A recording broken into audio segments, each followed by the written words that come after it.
Hello दोस्तों, मेरा स्वागत है आपका YouTube channel ABCD math BK पर। और मेरा नाम है उपेंद्र कुमार। मैं यूपी बोर्ड या 10th क्लास का मैथ मैं पढ़ाऊंगा।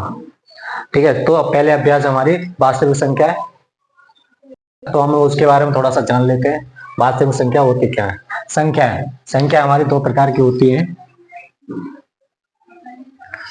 नंबर एक, वास्तविक संख्या।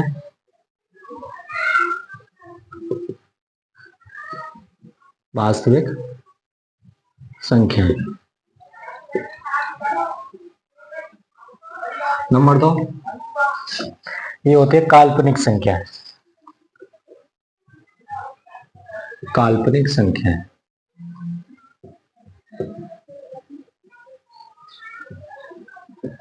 ठीक है, जैसे अगर वास्तविक संख्या देखें हम लोग, तो ये क्या है तुम्हारी -3, -2, -1, 0, 1, 2,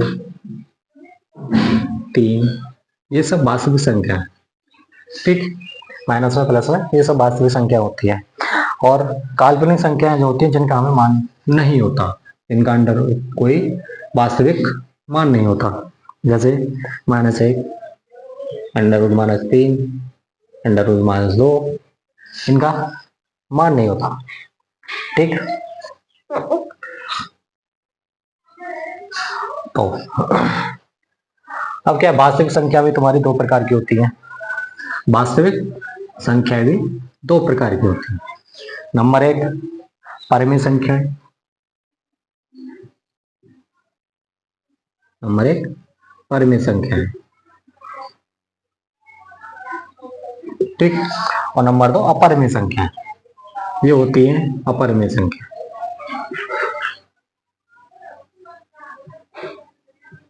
अपरिमेय संख्या। ठीक है, जैसे वास्तविक संख्या क्या होती है, सॉरी, परिमेय संख्या क्या होती है, ये क्या है, ये P/Q के रूप में लिख सकते हैं इसको। ये P/Q के रूप में लिख सकते हैं। ठीक है, लिख सकते हैं। ठीक है, जैसे जैसे मैं बात करूं परिमेय संख्याओं की, P/Q। ठीक, Q यहाँ पे क्या होगा हमारा, Q = नॉट 0। जो Q की जो वैल्यू होगी वो हमारी 0 नहीं हो सकती। ठीक है, 0 नहीं हो सकती, 0 के बराबर नहीं होगी। और दशमलव प्रसाद शांत या आवर्ती होता है, और इसका दशमलव प्रसाद जो करेंगे, दशमलव प्रसार शांत होता है, शांत या आवर्ती होता है। ठीक, और अपरिमेय संख्या क्या होती है? अपरिमेय संख्याएं ये P/Q के रूप में नहीं लगते।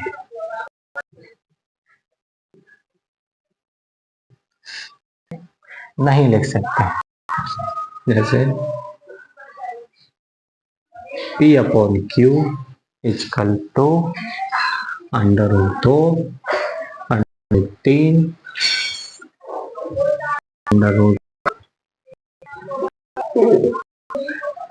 √7, √5, यह हमारी अपरिमेय संख्या है। इसमें Q का मान 0 के बराबर हो सकता है, और परिमेय संख्याओं में Q का मान 0 के बराबर नहीं।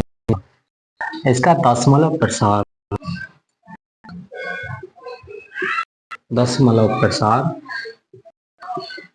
शांत होगा। ठीक, या फिर अनावर्ती होगा।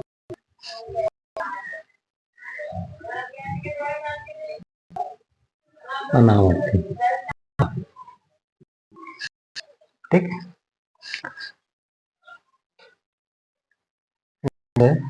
अगर कहूं अंडर रूट 2 का मान होता है तुम्हारा, अंडर रूट 2 का मान होता है 1.4 एक 4 2, और उधर ही मैं परिमेय संख्याओं की बात करूं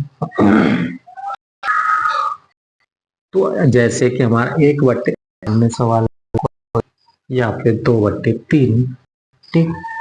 तो अगर हम इनका प्रसार करेंगे, इसमें अगर भाग देंगे, प्रसार जो होगा शांत प्रसार होगा, ठीक है। क्या इसमें संख्या बढ़ती जाएगी, ठीक। परिमेय क्या है, परिमेय संख्या दो प्रकार की होती है,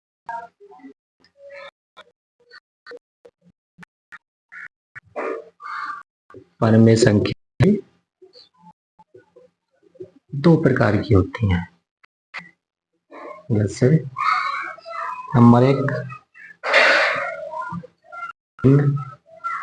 तो के रूप में होता है और दूसरा होता है पूर्णांक के रूप में, ठीक है। अंक के रूप में, जैसे भिन्न के रूप में बात करूं मैं, P/Q, Q का मान 0 नहीं होना चाहिए, के रूप में इसको लिख सकते हैं, के रूप में इसको लिख सकते हैं, लेकिन Q का मान 0 के बराबर नहीं होना चाहिए। जैसे बात करें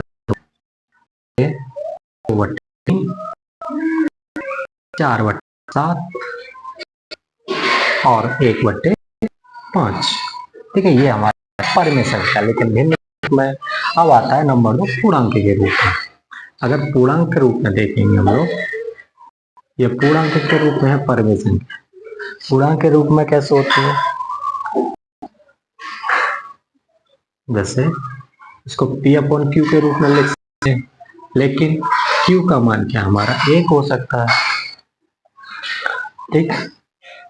-3 हो सकता है, -2 हो सकता है, -1 हो सकता है, और 1 2 3 ये सब हो सकते हैं, ठीक है। पूर्णांक में भाई 0 भी आता है। जैसे अगर हम बात करें पूर्णांक होता है माइनस और प्लस और 0 को लेकर चलेंगे तो ये पूर्णांक होता है हमारा, ठीक है। ये क्या है, इसको P/Q के रूप में रखते हैं, ठीक। अब क्या पूर्णांक हमारा प्रकार का होता है, सॉरी 3 प्रकार का पूर्णांक भी हमारा कितने प्रकार का होता है, 3। जैसे पहले होता है ऋणात्मक, ठीक है, ऋणात्मक, ठीक। पूर्णांक नंबर 2 पूर्णांक, शून्य मतलब 0 पूर्णांक, ठीक। फिर उसके बाद आता है धनात्मक पूर्णांक, धनात्मक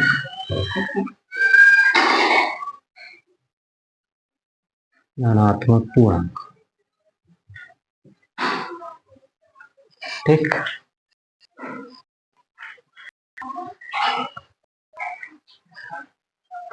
धनात्मक पूर्णांक, जैसे ऋणात्मक पूर्णांक जो होता है तुम्हारा, माइनस वाली संख्याएं होती हैं इसमें सारी, ये सब रहेगा। ऋणात्मक हो गया, शून्य पूर्णांक क्या हो, जो शून्य आएगा, ठीक। और धनात्मक पूर्णांक +1 +2 +3 +4 अनंत तक, ये हमारा पूर्णांक हो।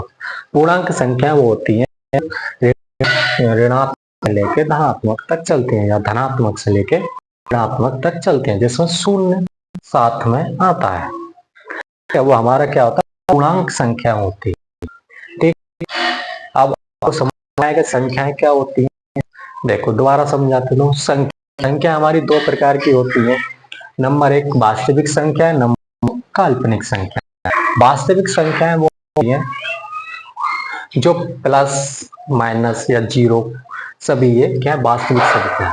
अब वास्तविक संख्या हमारी दो प्रकार की होती हैं। नंबर एक परिमेय संख्याएं, दूसरा अपरिमेय संख्याएं। ठीक, अब परिमेय संख्या क्या होती है? परिमेय संख्याएं ये P अपॉन Q के रूप में इसका Q जीरो नहीं होना चाहिए। ठीक, और इसका प्रसार करेंगे तो शांत या आवर्ती होता है। ठीक है, अब उधारी या परिमेय संख्याओं की बात करें तो ये P अपॉन Q के रूप में नहीं लिख सकते इनको। जैसे हम बात करें कि P अपॉन Q, ठीक, तो इक्वल टू √2 √7 √5 दशमलव प्रसार अशांत हो या अनावर्ती होता है। ठीक है, जैसे √2 का मान 1.4142 43, इस तरह से ये चलता रहेगा आगे को, तो ये अशांत होगा। ठीक है, अब उधर आते हैं परिमेय संख्याओं। अब परिमेय संख्याएं भी आपकी दो प्रकार की होती है। एक तो भिन्न के रूप, ठीक, तो P अपॉन Q के रूप में, ठीक, जो आप लिख सकते हैं जिसका Q का मान जीरो नहीं होना चाहिए। ठीक है, जैसे 2/3 4/7 1/5। और दूसरा होता है पूर्णांक संख्या। पूर्णांक संख्या क्या होती हैं? जो तुम्हारी प्लस से लेके माइनस तक चलती हैं और जिसमें जीरो साथ होता है, वो पूर्णांक संख्या होती है। पूर्णांक संख्या तुम्हारी तीन प्रकार की होती हैं। नंबर एक होता है ऋणात्मक संख्या, जैसे -1 -2 -3 -4। ठीक है, इस तरह से अनंत तक चलता रहेगा ये। नंबर दो आता है शून्य पूर्णांक, जो कि शून्य जो हमारा होता है वो शून्य पूर्णांक होता है। ठीक, ना तो इसमें प्लस होता है कोई, ना ही माइनस होता है। ठीक है, उसके बाद आता है धनात्मक पूर्णांक, जो प्लस से ली जाती है हमारी, जैसे +1 +2 +3 +4, ये तुम्हारे पूर्णांक। ठीक है, धनात्मक पूर्णांक। ठीक है,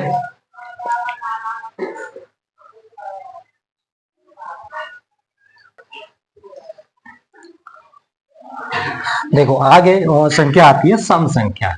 जैसे अगर हम कहें सम संख्या होती क्या है? सम संख्या, सम संख्या वे संख्या होती हैं जो दो से विभाजित हो सकती है। ठीक है, जो दो से विभाजित होती हैं वो सम संख्या कहलाती है। जैसे अगर हम बात करें 2 3 नहीं 4 6 8 10 अनंतता इस तरह से चलती रहेंगी, ये सम संख्या है तुम्हारी। ठीक है, अगला नंबर आता है विषम संख्या। विषम संख्या है, विषम संख्या, विषम संख्या वे संख्या होती है जो दो से कभी विभाजित नहीं होती। जैसे 1 3 5 7 9, ये भी अनंत तक चलती रहेंगी। ठीक है, अब उसके बाद आती है अभाज्य संख्या।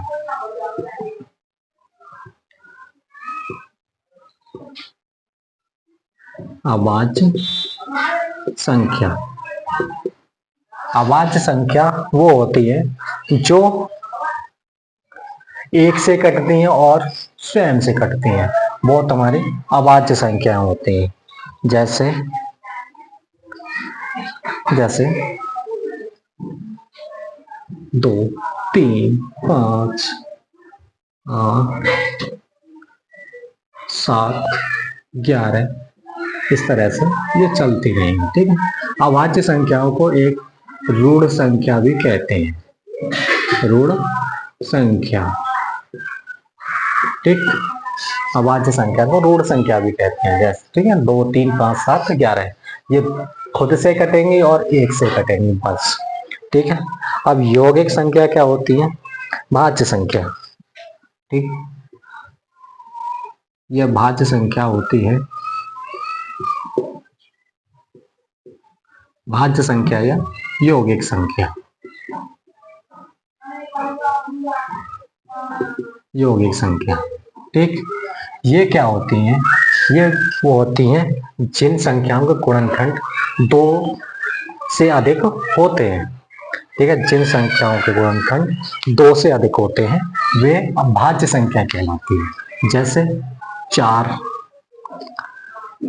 6, 8, 9, ठीक, 10, 12, तो यहाँ नंतर चलती रहेंगे। ठीक है, ये भाज्य संख्याएं होगी तुम्हारी। उसके बाद आती है असहभाज्य संख्याएं। असहभाज्य संख्याएं ये क्या होती हैं? ये वो होती हैं जिन दो संख्याओं का एचसीएफ, दो संख्याओं का एचसीएफ, जैसे ए और बी का एचसीएफ एक होता है, ए, ठीक है, का एचसीएफ एक होता है। जैसे जैसे बात करें 4 का और 9 का, ठीक, 4 का 9 का और 4 का और 25 का, इनका क्या एचसीएफ एक होगा। ठीक है, तो ये हमारी असहभाज्य संख्या होती है। ठीक, अब आता है नंबर यूक्लिड विभाजन प्रमेय का। ठीक है, अब ये क्या होता है? अब जो नई हेडिंग आई है तुम्हारी, उसका नाम है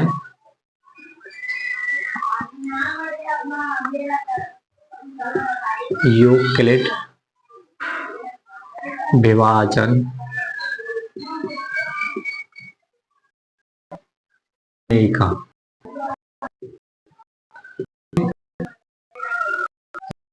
विभाजन प्रमेय ये होता है, ये दो धनात्मक पूर्णांक,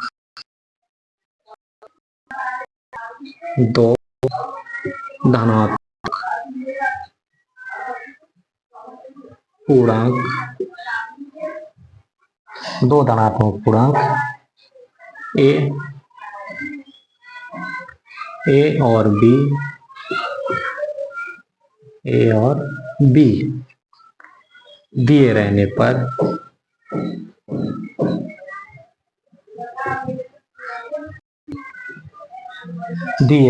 पर ऐसी अद्वितीय पूर्णांक, ऐसी अद्वितीय पूर्णांक, अद्वितीय पूर्ण संख्याएं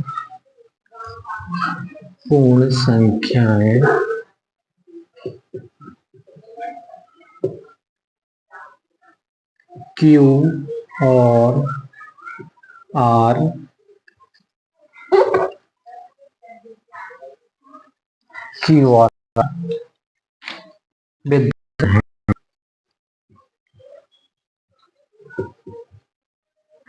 विद्यमान है। ठीक, जैसे इसका एक फॉर्मूला होता है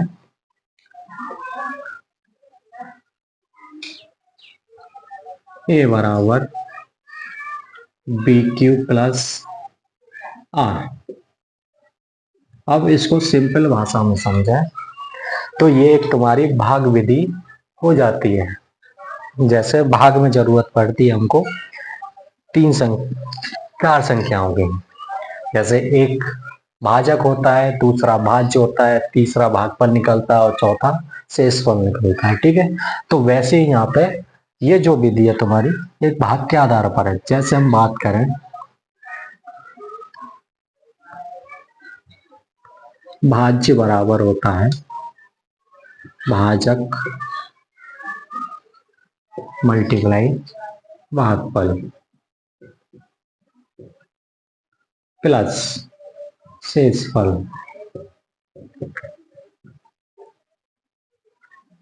ठीक, ये चीज होती है। ऐसे ही यहाँ पे होता है यूक्लिड विभाजन प्रमेय का। ठीक है, अब क्या है यहाँ पे भाज्य जो हो जाएगा तुम्हारा वो ए हो जाएगा। यहाँ पे क्या है भाज्य क्या हो जाएगा ए, भाजक क्या हो जाएगा बी, और भागफल क्या हो जाएगा क्यू, और शेषफल क्या हो जाएगा आर। ठीक है, इन 4 चीजों को मिलाकर हमारा यूक्लिड विभाजन बनता है। ठीक है, ए बराबर बी क्यू प्लस आर, ये होता है तुम्हारा यूक्लिड विभाजन प्रमेय का। ठीक है,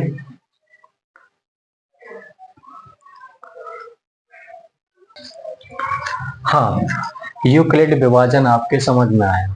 तो अब पॉइंट, अब आएंगे प्रश्नावली। प्रश्नावली 1.1। ठीक, सबसे पहला सवाल इसमें कह रहा है संख्याओं एचसीएफ ज्ञात करने के लिए यूक्लिड विभाजन एल्गोरिथम प्रयोग कीजिए। ठीक है, जैसे अगर हम सवाल निकालें पहला निकल, ठीक है, हमें सवाल बताओ। पहला सवाल कह रहा है निम्न संख्याओं का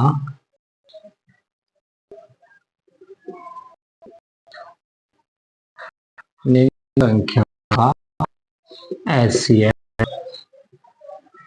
एचसीएफ ज्ञात करने के लिए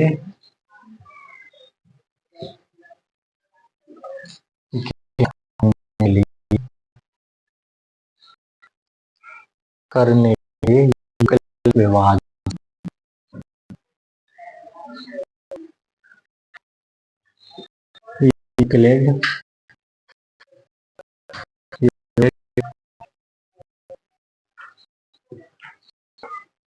विभाजन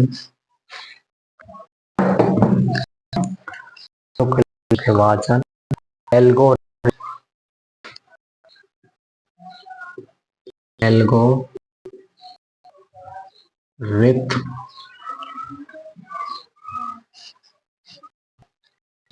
का प्रयोग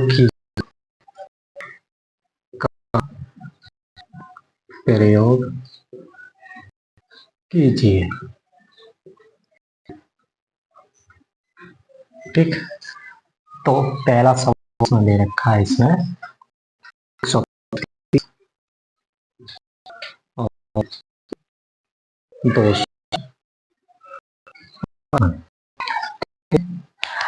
देखो, तो समझ में आएगा एक एचसीएफ निकालना है, कौन सी विधि, यूक्लिड विभाजन, जो मैंने अभी समझाई थी। ठीक है, पहले तो क्या करेंगे, यूक्लिड विभाजन का यूक्लिड विभाजन प्रमेय,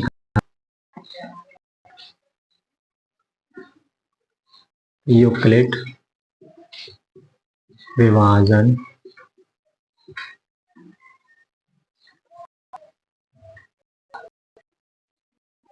प्रमेय।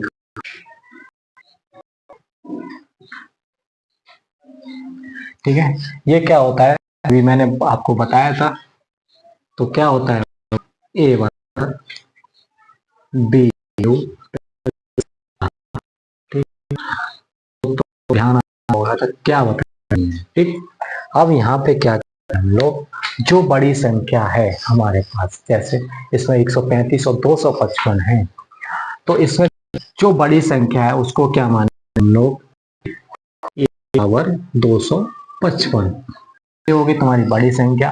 उसके बाद जो छोटी संख्या है उसे मान लेंगे बी बराबर। ठीक है, ए बराबर क्या होगा, भाज्य, बी बराबर भाजक। समझ में आए। ठीक, अब क्या करें हम लोग, वही भाग विधि करते हैं। ए बराबर, ये फॉर्मूला यहाँ रखा है, इस फॉर्मूला इसको यूज करेंगे हम लोग। तो ए बराबर 255, तो 255 equal to B Q, B कितना हमारा 135। ठीक है, अब क्या करेंगे, 135 से 255 में भाग देंगे, जो तुम्हारा एक बार जाएगा। ठीक है, एक बार जाएगा और प्लस शेष कितना बच जाएगा तुम्हारे पास, शेष कितना बचेगा 120। ठीक है, 135 मल्टीप्लाई 1 प्लस 120। ठीक, 135 और प्लस 120 कितना हो गया 255। ठीक, अब क्या करेंगे हम लोग, जो शेष बच रहा है, और शेष जो हमारी b बराबर 135 था, उसको क्या है, अब उसमें क्या 120 से भाग देंगे हम लोग। 120 से भाग देंगे तो एक बार जाएगा और प्लस कितना शेष बचेगा हमारे पास, 15 शेष बचेगा। अब इसी तरह 120 में भाग देंगे, 120 में भाग देंगे 15 से, जो तुम्हारा 8 बार कट जाएगा प्लस 0। अब क्या सवरी कहानी, अब देखो यहाँ पे क्या होती है, यहाँ पे जो आर का मान है हमको 0 लाना होता है, आर का मान जो है हमें 0 लाना होता है, ठीक है। अब क्या है, जब तक 0 नहीं आ जाता जब तक इसको करते चलेंगे। जैसे मैंने पहली बार भाग दिया 135 से 255 में, तो एक बार गया और शेष कितना बच गया 120, यहाँ आर का मान क्या 120 हो गया, ठीक। अब क्या है 120 से हम क्या 135 में भाग देंगे, ठीक। जब 135 में भाग दिया तो एक बार गया और 15 शेष बच गया, फिर क्या करेंगे हम लोग 120 में 15 से भाग देंगे, तो 15 अट्ठे 120, ठीक। तो यहाँ पे क्या है, शेष जो बचा हमारे पास 0 बचा, तो आर की वैल्यू कितनी आ गई यहाँ पे 0, ठीक। ये हमारा 0 तक यहाँ तक हमें करना था। तो इसका एचसीएफ क्या हो, अब क्या हमें एचसीएफ ही तो निकालना था, तो एचसीएफ हो जाएगा तुम्हारा 15। जो 120 है तुम्हारा, वो कितनी कौन सी संख्या से कटा था, 15 से तो कटा था 8 बार, 15 से हमने भाग दिया 120 में, तो हमारा 8 बार कट गया, और का मान कितना आ गया 0, तो इसका एचसीएफ जो होगा हमारा 15 होगा, तो ये होगा हमारा आंसर, ठीक है। अब ये सवाल समझ गया, तो अब मैं सवाल कर रहा हूं, ठीक है। अब इस दूसरा सवाल दे रखा है,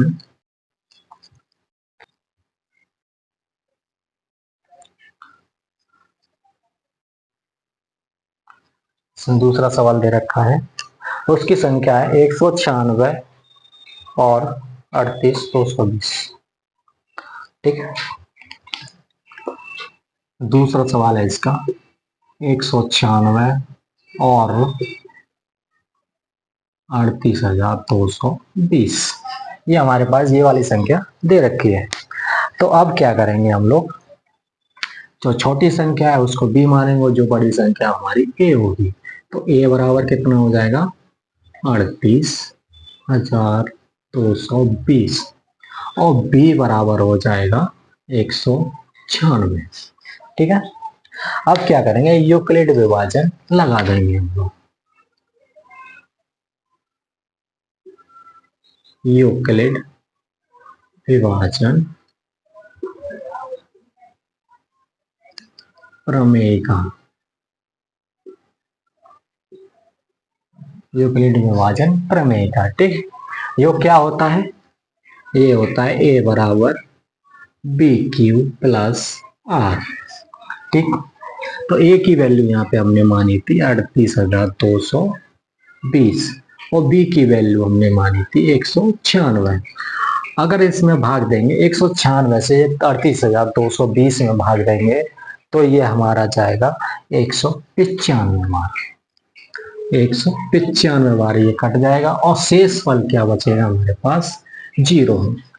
अब देखो आर का मान कितना आ गया हमारे पास 0 आ गया, तो ये हमारा सवाल यहीं पर खत्म हो जाता है, क्योंकि हमें सिर्फ आर की वैल्यू को 0 लाना होता है, ठीक है। तो हमारा जो एचसीएफ जो होगा वो हो जाएगा आपका, अब ये कितने से कटा था 196 से तो कटा था 38,220, तो क्या हो जाएगा एचसीएफ हो जाएगा 196, ठीक है। ये इसका आंसर हो गया, ठीक है। अगला जो सवाल है, अगला जो सवाल है वो आपको करके दिखाना है और कमेंट में लिखना है, ठीक है। मैं उस सवाल को यहाँ पे लिख देता हूँ, मैं इस सवाल को यहाँ पे लिख देता हूँ, ठीक है।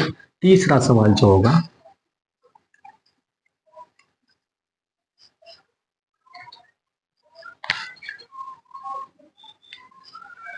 तीसरा सवाल जो होगा 867 और 255, 255, ठीक है। ये सवाल आपका होमवर्क है, ये आपको घर से करना है, ठीक है। ये आपको खुद से करना है और फिर बताना है आपको ये मेरी वीडियो कैसी लगी, मेरा समझाने का तरीका कैसा लगा और आपके समझ में आया कि नहीं, ये कमेंट करना।